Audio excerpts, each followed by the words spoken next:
versículo 9, Mateo 6. Vosotros pues orad de esta manera: Padre nuestro que estás en los cielos, santificado sea tu nombre, venga tu reino, hágase tu voluntad así en la tierra como en el cielo. Danos hoy el pan nuestro de cada día, y perdona nuestras deudas como también nosotros hemos perdonado a nuestros deudores. Y esto es, y no nos metas en tentación, mas líbranos del mal, porque tuyo es el reino y el poder y la gloria para siempre, jamás. Amén. Padre, gracias te damos por una palabra permanente. No solamente tu nombre es permanente, tu poder, tu reino son permanentes, tu palabra permanece para siempre. Mira que en esta petición final hay mucho que tú tienes que decirnos y hay mucho que tenemos que interpretar. Yo quiero pedirte que, como decía en el culto anterior, tú corras el velo y nos permita ver todo lo que hasta ahora había estado vedado a nosotros, no vedado por ti, sino vedado por el pecado que mora en nosotros. Pero ese mismo velo yo quiero que tú vuelvas y lo corra a Dios y lo coloques sobre el predicador, como ya te pedía una vez antes. De manera que Él no sea visto y que solamente veamos tu cruz y tu cruz solamente. La persona de Jesús, el Cristo crucificado y ahora resucitado. Cuida del que predica y cuida de los que escuchan. Mira que tu palabra dice que aquel que sabe hacer lo bueno y no lo hace, a ese le es pecado. Esta palabra nos va a hablar de muchas cosas que tendremos que hacer, debemos hacer y que ya sabemos que debemos hacer. De aquí en adelante, si no lo hacemos, me cuenta como pecado. Ayúdanos, Dios, en tu nombre, Jesús. Amén, amén. Bueno, como mencionaba en la oración, esta es la última de las peticiones del Padre Nuestro y es una petición que se ha prestado mucha confusión por lo que parece decir en la superficie.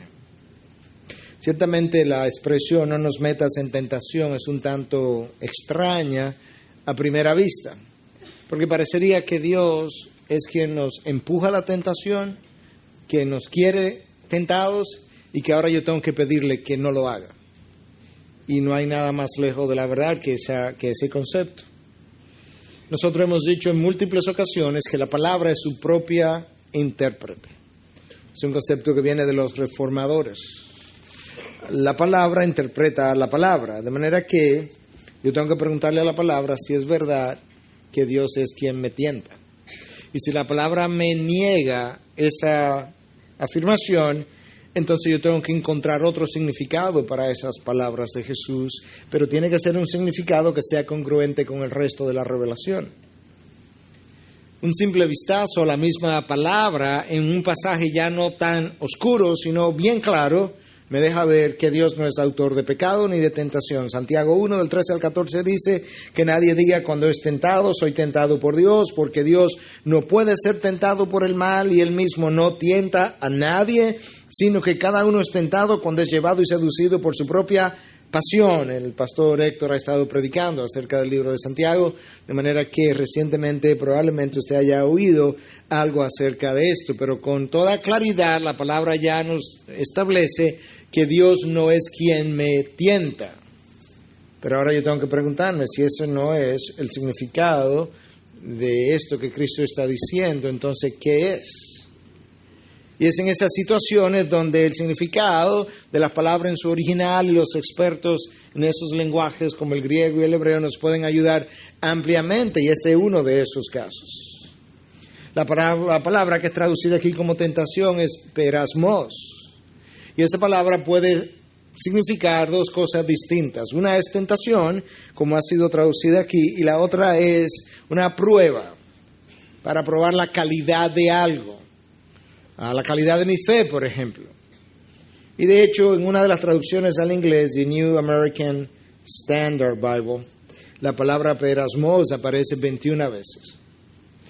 Y de esas, en 12 ocasiones es traducida como tentación, En 2 es traducida como prueba, como en el caso de Abraham, cuya fe fue probada. Y en las otras 7 ocasiones es traducida como prueba en singular o pruebas en plural, en el sentido de tribulación o angustia, dificultad. Y entonces la pregunta que cabe hacer es, ¿cómo yo sé cuándo significa una cosa y cuándo significa otra cosa? Y la respuesta es sencilla, de la misma manera que yo sé en español cuando una palabra tiene diferentes significados, qué significa en un caso y qué no significa en el otro. Por ejemplo, la palabra río puede significar una corriente de agua. Pero en ocasiones la palabra río expresa un estado del ánimo. Yo me río tanto cuando oigo a este comediante, por ejemplo. O la palabra río pudiera ser una expresión de burla. ¡Ja! Yo me río de lo que tú dices. Pero en otras ocasiones la palabra río puede ser parte del nombre de una ciudad del Brasil como Río de Janeiro. Como yo sé cuando significa una cosa o la otra, el contexto me lo dice. Yo necesito hacer esa diferenciación porque si no yo pudiera hacer aplicaciones erradas y pudiera decir algo como cada vez que me acuerdo del Brasil me río de Janeiro. Pero usted no quiere hacer eso. Necesita el contexto. Volviendo al original, perasmos, tentación, prueba. ¿Qué está diciendo Jesús cuando dice, ora de esta manera, Padre, no nos metas en tentación? Bueno, en ocasiones la tentación es orquestada directamente por Dios, o la prueba, más que la tentación, es orquestada directamente por Dios para poner o para determinar la calidad de mi fe, no porque Él no la sabe, sino porque yo no la sé. Pedro dice a Jesús en un momento dado, aunque todos te nieguen, yo nunca te negaré. Yo estoy convencido 100% que Pedro no estaba mintiendo. Él creía 100% que él era incapaz de negar al Señor Jesús. Estaba convencido de eso. Y Dios orquesta una prueba a través de la cual Pedro pasa para poner en evidencia su incapacidad de cumplir lo que él acababa de decir y más bien para mostrarle que realmente él no era todo lo que él creía ser. Y ese síndrome de Pedro es nuestro. Todos nosotros nos creemos más sabios, más justos, más santos, más conocedores, mejores entendedores, mejor aplicador de la palabra, si usted quiere, que los demás. Y parte de la razón tiene que ver con mi naturaleza pecadora, parte de la razón tiene que ver con el hecho de que mi punto de comparación soy yo mismo o el otro, pero la realidad es que todos nosotros vivimos engañados acerca de quiénes somos y de lo que somos capaces de hacer y de lo que seríamos incapaces de hacer. Y muchas veces entonces Dios orquesta pruebas como las de Pedro para revelar las grietas, las deficiencias, las debilidades de mi carácter. Y eso es algo que es importante. Y por eso algunos han pensado, quizás parte de esta petición es de esta manera: Señor, líbrame de ser tan autosuficiente, de no tener la humildad necesaria, de creer que yo puedo más de lo que creo. No me metas en tentaciones como las de Pedro, donde yo tenga que ser probado en mi incapacidad, y mejor permíteme caminar de una manera más dependiente de ti, más humilde, más real de lo que yo soy. Porque luego de decir no nos metas en tentación, como que hay un pensamiento similar, y líbranos del mal. Es como líbrame de este tipo de pruebas y líbrame de aquellas también. Quizás es eso, y eso es como a la luz de lo que he podido revisar, a mí me parece más lógico. Vamos a revisar un poquito mejor la experiencia de Pedro, porque en eso va a haber revelación para todos nosotros. En Mateo 26:33, literalmente estas son las palabras. Entonces Pedro respondiendo le dijo: aunque todos se aparten por causa de ti, yo nunca me apartaré. Próximo versículo, Jesús le dijo: en verdad te digo que esta misma noche, antes que el gallo cante, me negarás 3 veces. Jesús sale del aposento alto, cruza una porción de terreno, llega al huerto de Getsemaní, con sus 11 discípulos, deja a 8 en un sitio, avanza un poco más, deja a Pedro, Juan y Jacobo en otro sitio, avanza otro poco y comienza a orar, los deja ahí para que estén orando. Y cuando vino, entonces, halló a los discípulos durmiendo y dijo a Pedro, dice Mateo 6, 40 al 41, Mateo 26, del 40 al 41, dijo a Pedro, ¿con que no pudiste velar una hora conmigo?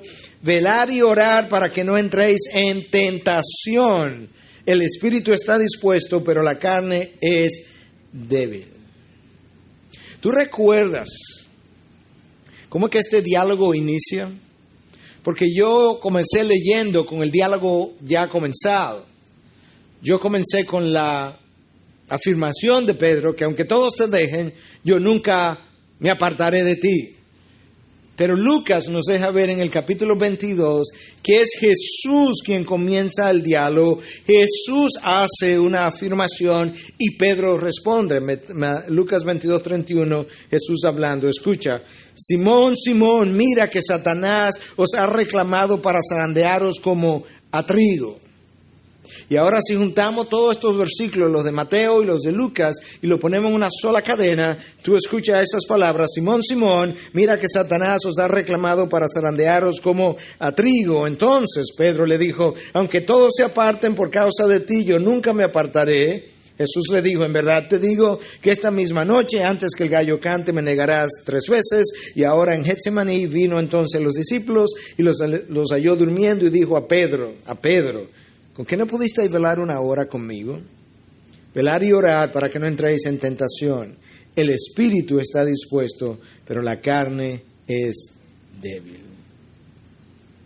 ¿Tú escuchaste qué es lo que aquí está pasando? El Señor sabe que Pedro necesita ser probado en la calidad de su fe, en la integridad de su carácter, para revelar a Pedro que él no es lo que Pedro piensa, y el Señor le advierte de antemano. Pedro, Simón, Satanás ha solicitado permiso.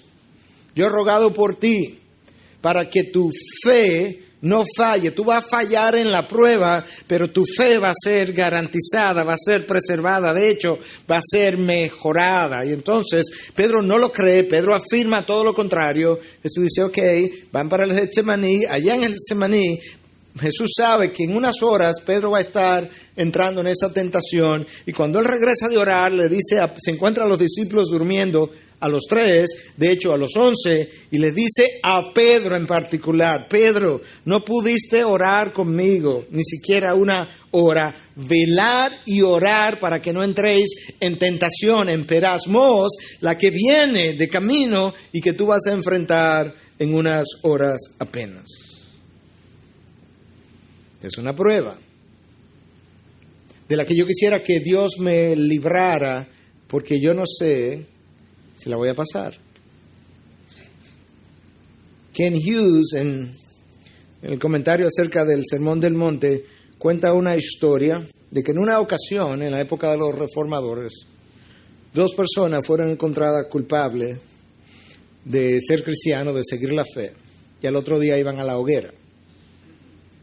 Hubo uno que estaba sumamente convencido y estaba incluso contento la noche antes de que él había sido encontrado digno de sufrir por su Señor y que él soportaría las llamas, y el otro estaba atemorizado, aterrado de la experiencia, de la posibilidad de que él pudiera negar a su Señor a última hora. Le pidió a su compañero que orara por él, se la pasó en vela orando, temiendo de que él probablemente iba a negar, y llegó la mañana.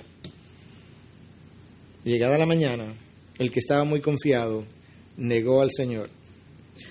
Y el que se pasó la noche aterrado pidiendo por él mismo y pidiéndole a su amigo que orara por él, fue y pasó la prueba y murió quemado sin negar a su Dios.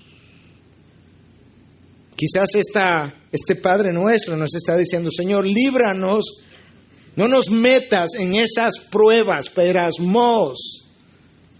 Líbranos de yo tener que pasar por ahí. Ayúdame a caminar en humildad, dependiente de ti, creyendo en ti. Ayúdame a no ser tan confiado como Pedro en ese momento. Y además, líbrame del mal, de aquellas tentaciones malignas que quieren destruirme.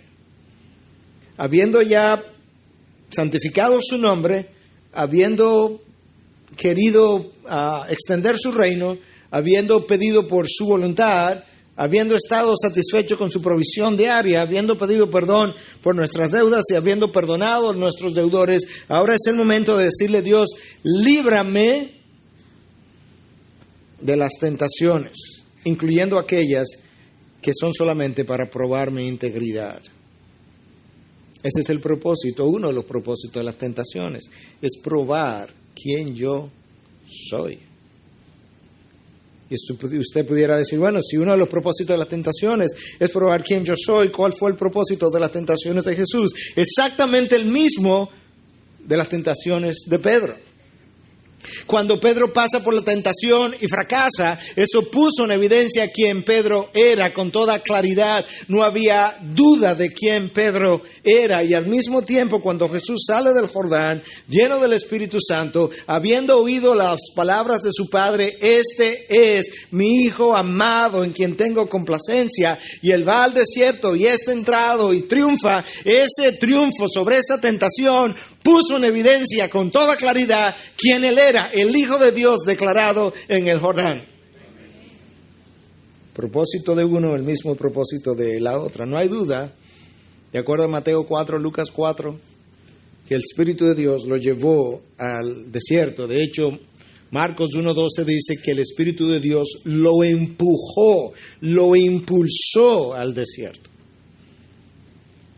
Pero pastor, ahí volvemos otra vez. Entonces, Dios es el autor de la tentación. No, el Espíritu de Dios lo llena, lo prepara, lo impulsa al desierto, pero una vez en el desierto, Satanás es quien lo tienta. Hay una gran diferencia entre las pruebas por las cuales Dios me hace pasar y las tentaciones que Satanás trae a mi vida. Y una de las grandes diferencias es que en las pruebas de Dios, su meta es mejorarme, su meta es perfeccionarme, es purificarme, santificarme. En el caso de Satanás es destruirme.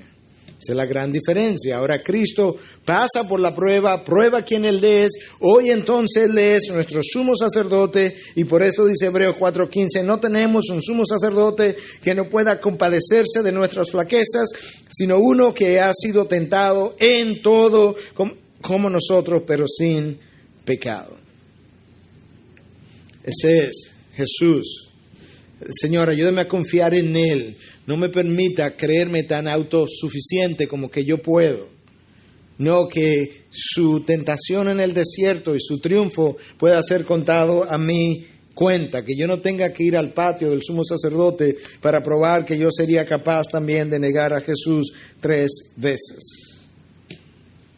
Que yo pueda vivir confesando mi insuficiencia, mi incapacidad, mi debilidad, que mi orgullo, que mi autosuficiencia, rebelión, no sea llevada y puesta a prueba de tal forma que yo muestre a todo el mundo con toda claridad que ciertamente entre Pedro y yo no hay diferencia. Las tentaciones de Satanás son muy distintas a las pruebas de Dios.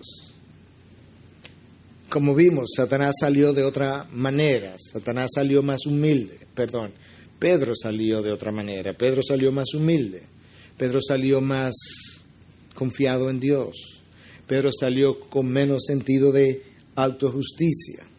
Más conocedor de la naturaleza humana y de su naturaleza. Más confiado en Dios porque en su fidelidad le advirtió la prueba que vendría. Pero no creyó que vendría. Y ese tipo de prueba, entonces nosotros debiéramos darle la bienvenida, porque tienen un fruto que el mismo Santiago nos habla. ¿Cuál es ese fruto? Santiago 1, 2 y 4. Tened por sumo gozo, hermanos míos, el que os halléis en diferentes peirasmos, pruebas, sabiendo que la perasmos, la prueba de vuestra fe, produce paciencia, y que la paciencia ha de tener su efecto, su perfecto resultado, para que seáis, aquí viene, perfectos y completos, sin que os falte nada. La intención de las pruebas de Dios es que tú y yo podamos ser perfectos y completos, para que no nos falte absolutamente nada. Ese no es el diseño de la tentación de Satanás. Es interesante porque el texto de Mateo 6:13 dice, líbranos del mal. El verbo ahí está en imperativo, es como una orden, como si le estuviéramos dando una orden a Dios, pero obviamente a Dios no le damos órdenes, pero sí nos habla del sentido de urgencia, la intensidad con la que yo debiera estar orando continuamente y pidiéndole a Dios continuamente que me libre del mal, que me libre de mis pruebas, de mis tentaciones, que yo no tenga que ser metido en una de ellas para ser probado. Y la palabra ahí para librarme en el original, kruomai, habla de ser rescatado de una situación de peligro. Señor, yo vivo en una situación de peligro constante. Mi naturaleza pecaminosa es débil, mi naturaleza pecaminosa es seducible y las tentaciones en el mundo abundan. Rescátame de las situaciones de peligro en las que yo me encuentro continuamente. Porque si hay algo que nosotros sabemos de nosotros mismos es que somos altamente vulnerables a las tentaciones. La historia del hombre está ahí. Pedro es un buen representante de cómo somos.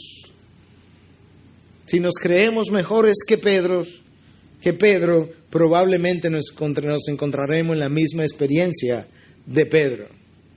Pero yo necesito entender dos cosas, mi naturaleza humana y la anatomía de la tentación. Usted ha visto la anatomía de un cuerpo humano, por lo menos la anatomía ósea. Eso le da una idea de cómo luce por dentro. Yo quiero que veamos hoy cómo luce la tentación por dentro, porque si yo puedo entender mejor mi naturaleza pecadora, incapaz, débil, a pesar de que el espíritu está dispuesto, y yo puedo conocer también mejor la anatomía de la tentación, yo podré discernir mejor cuando algo viene de Dios, cuando algo viene de Satanás, y podré triunfar más frecuentemente.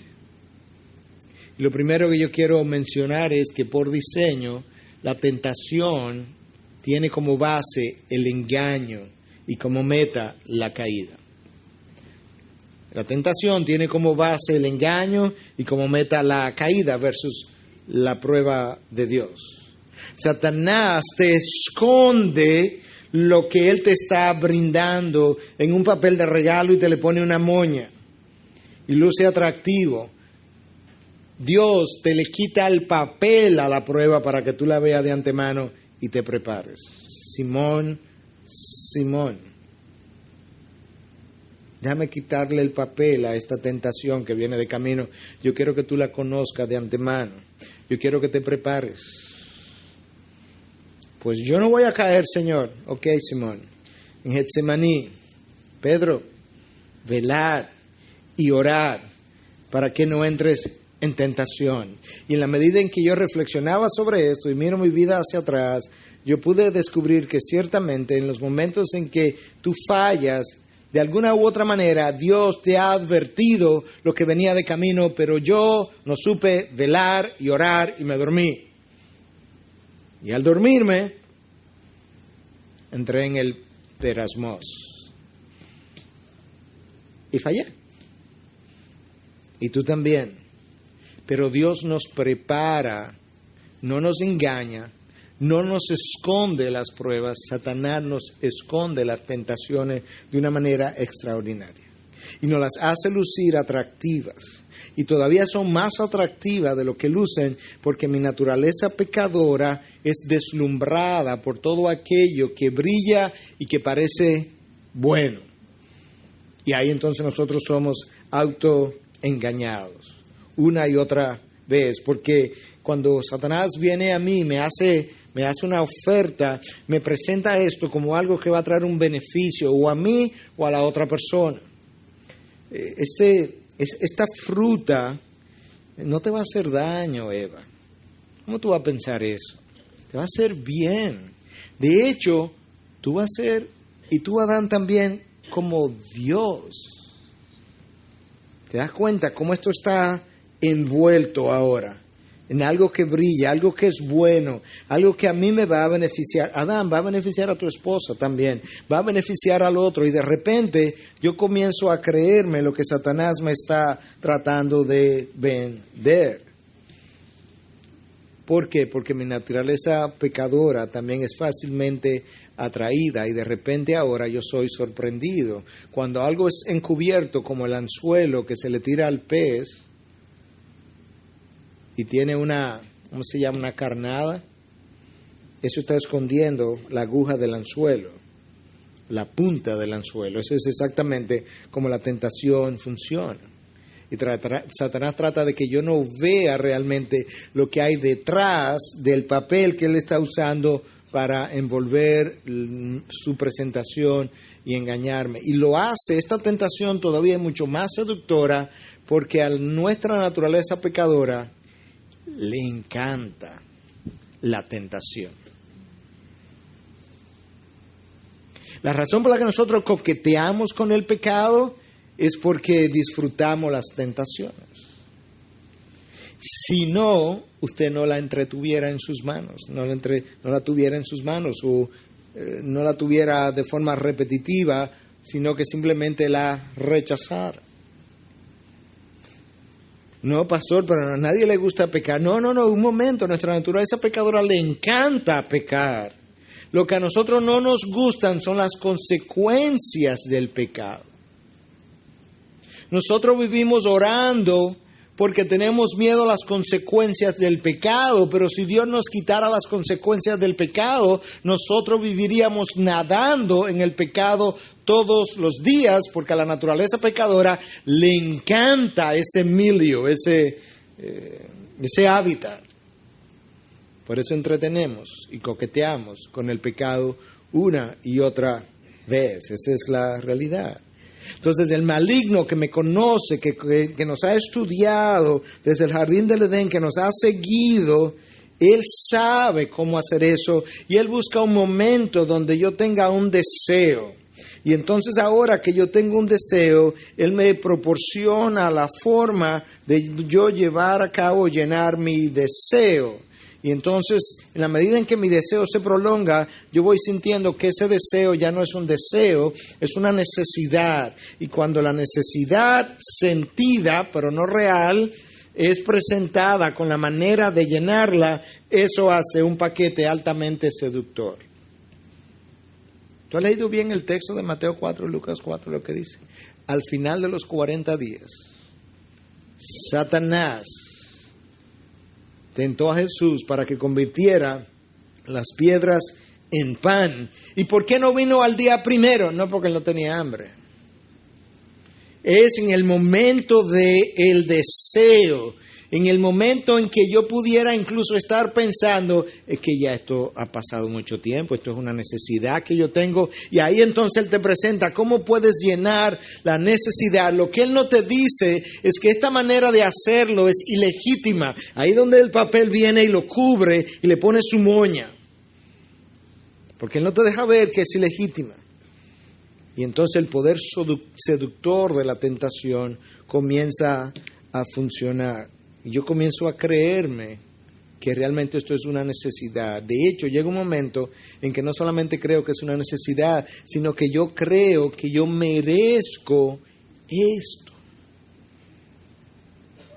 Porque ha pasado tanto tiempo, estoy tan cansado, yo merezco un trago a relajarme. Yo merezco, bueno, no me gusta el alcohol, yo merezco un poco de esta pornografía porque me relaja y es un ratico nada más. Además, mi esposa ya se durmió y no está ahí y yo tengo deseo y hace varios días que ella no está en eso tampoco. O es un dinero mal habido, porque no es sexual todo, es un dinero mal habido que yo he trabajado más que todo el mundo. Somos 10 por aquí, el 60% del trabajo lo he hecho yo, y ahora yo este dinero, yo me voy a tomar una parte, pues yo lo merezco. Yo creo que eso es justo. Yo creo que todo el mundo, si nos ponemos a calcular las horas, todo el mundo entendería que es justo. Bueno, no estamos diciendo que el que te pague más que otro sea injusto. Lo que estamos diciendo es que quizás la manera sea ilícita, ilegítima. Y Satanás no nos deja ver eso. Él nos hace ver la tentación como algo benigno, inofensivo, algo que realmente me puede ayudar a mí o puede ayudar a otro. ¿Y cómo Él me convence? La mayoría de los casos, Él incita mis emociones, sentimientos. ¿Y por qué? ¿Por qué por ahí? Porque mis emociones ni las tuyas son racionales. Y como no son racionales, frecuentemente evaden, bypassean la conciencia. Y ahora que tú pecas, la conciencia ni se enteró en el momento de lo que estabas a punto de hacer. Y después que peca, la conciencia te dice, ahí está, tú eres culpable. Bueno, pero ¿por qué no se activó más fuertemente antes de? Muchas veces lo hace, pero otras veces ha sido bypasseada, ha sido evadida, la tentación es evasiva y luego entonces las emociones que no son racionales no fueron descifradas por la conciencia hasta que yo caí y ya es muy tarde, porque ya el daño está hecho. Y entonces ahora entran en operación una serie de sistemas de justificación y racionalización en mi mente que nos ocultan la verdad a nosotros mismos. Y vivimos tranquilos hasta que Natán aparece y nos confronta. La oración que nosotros tenemos delante del Padre Nuestro es precisamente, está apelando al final a que Dios, tú interven Dios, tú conoces mi debilidad, tú conoces cómo nosotros tenemos que ser metidos en tentación, en pruebas, para ser probada nuestra calidad de la fe. Por Dios, evítanos eso, líbranos del mal o del maligno, por lo vulnerable que nosotros somos. Mi Padre sabe que Él no quiere que su Hijo caiga, pero lamentablemente nosotros no hacemos todo lo que nos toca hacer. Y entonces en esa tentación que tiene una anatomía bien compleja, es una tentación que llega a nosotros originalmente o inicialmente muy sutil. Es como, esta es la tentación, ¿verdad? La voy a ilustrar con este caramelo. ¿Tú quieres este caramelo? ¿Qué fue? No, un caramelo. Pero déjame ver qué caramelo. No, un caramelo. ¿Y qué marca es el caramelo? ¿Tú quieres saber la marca del caramelo? ¿La quieren?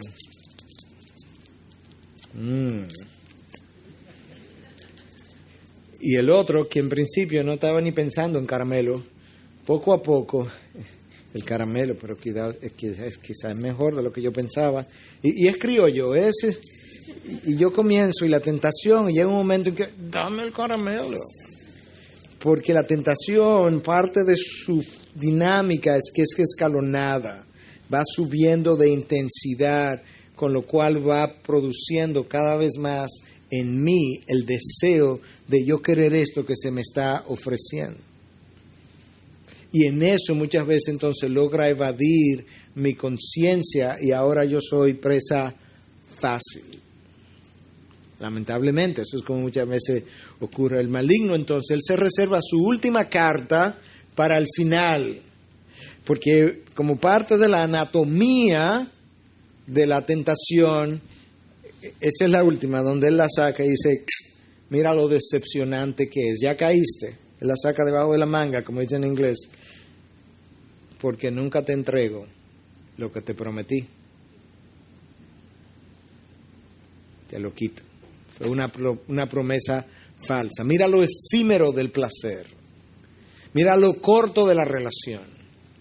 Mira lo corto de este disfrute que tenía. Y ahora, después que yo caí, eso que me venció se convierte en mi esclavo y no puedo ir a ningún sitio sin pensar en eso. Si usted es honesto, usted sabe que en algún momento usted ha caído y después que cayó eso no lo podía sacar de su mente.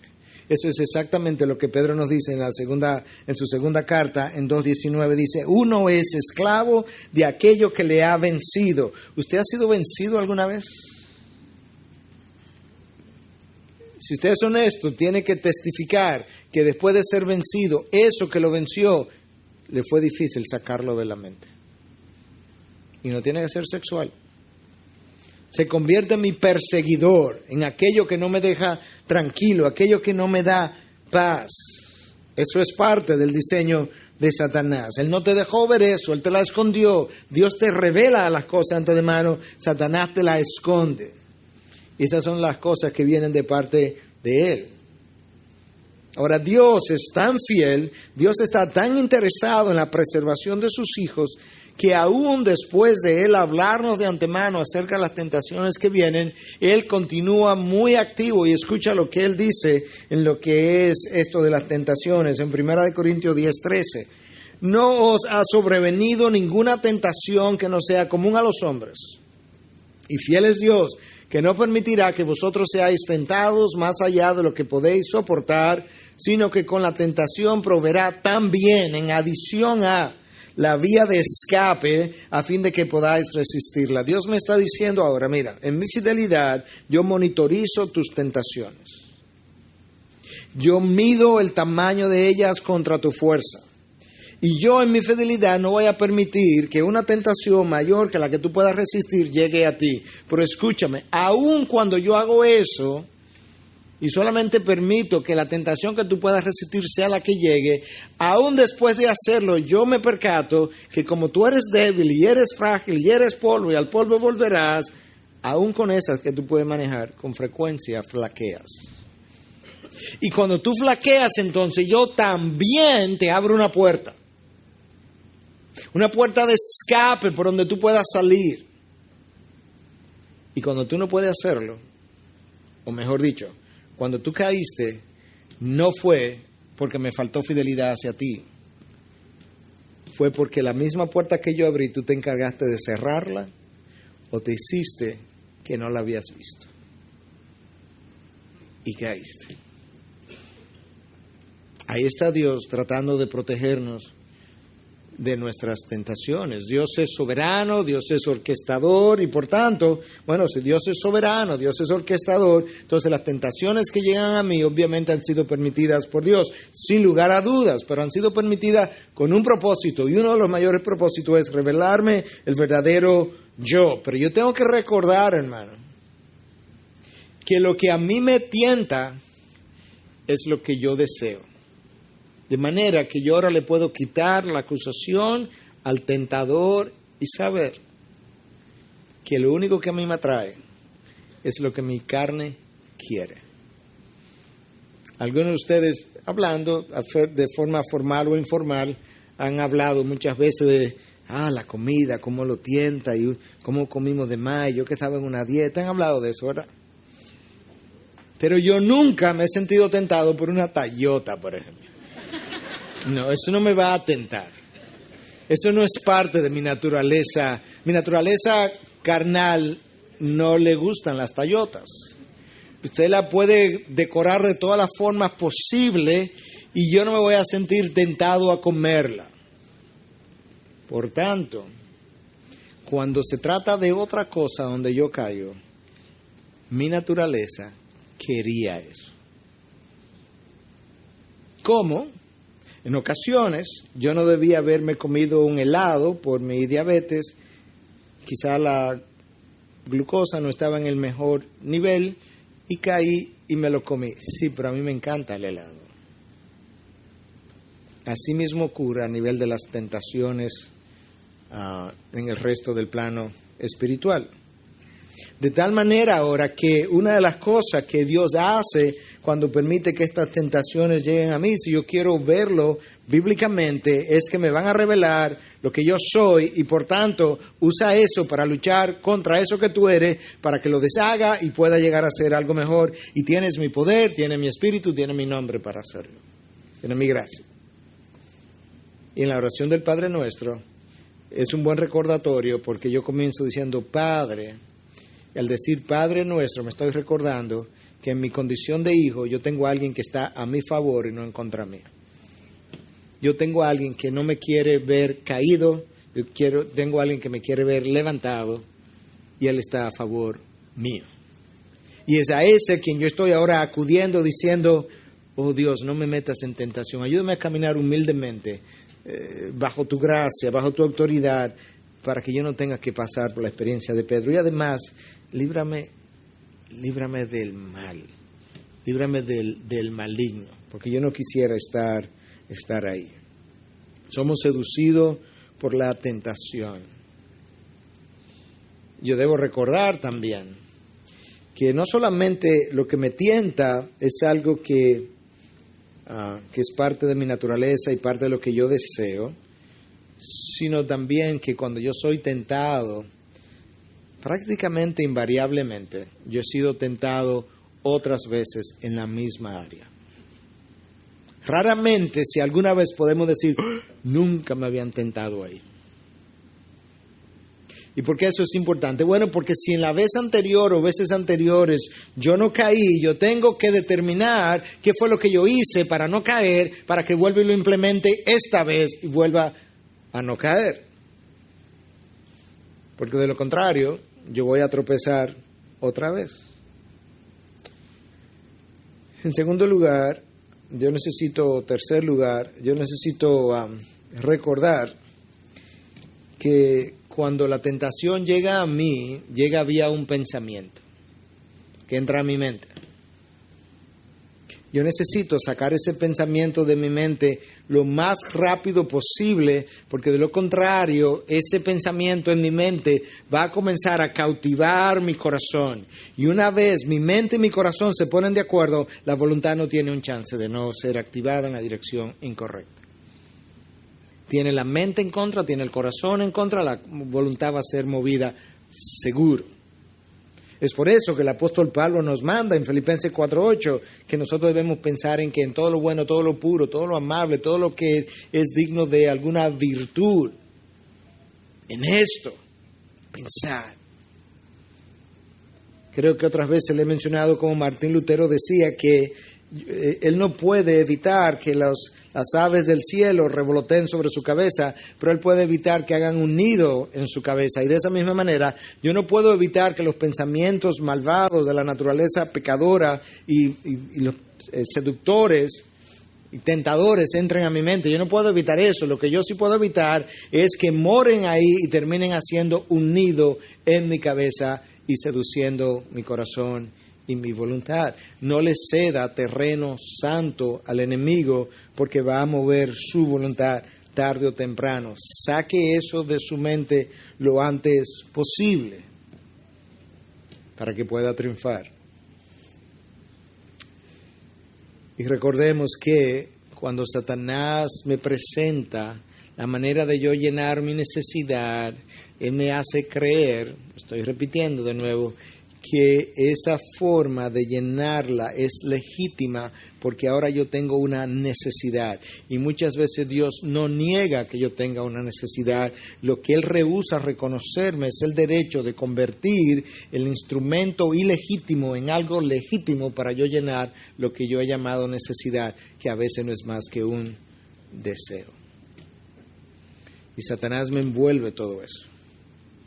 Líbrame del mal, líbrame Dios, porque yo no me puedo librar, yo ni siquiera lo veo muchas veces, es uno de los problemas.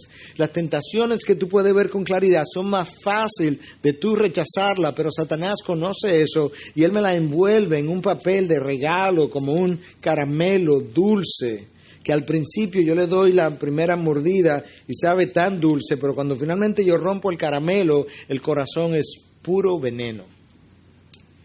Pero ya es tarde. Ya el veneno ha entrado a mí.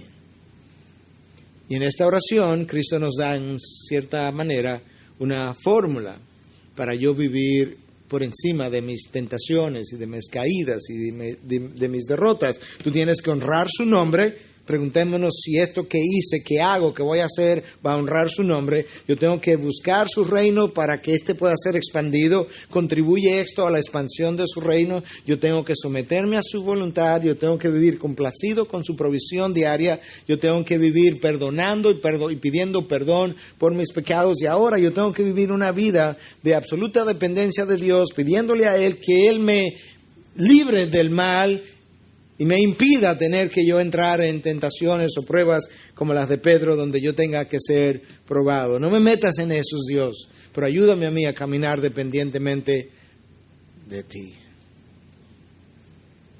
Y yo tengo manera de vivir entonces de esa forma confiadamente, y las maneras o las razones por las cuales yo puedo vivir confiadamente en lo adelante es porque Dios me ha hecho revelaciones que me son suficientes para yo tener confianza. En primer lugar, Él me ha dado su paternidad. Él me creó para su gloria. Cuando yo me perdí, Él fue y me buscó. Cuando el pecado me dañó, Él fue y me regeneró. Y cuando yo andaba vagando por el mundo sin ninguna familia a la cual pertenecer, Dios me adoptó.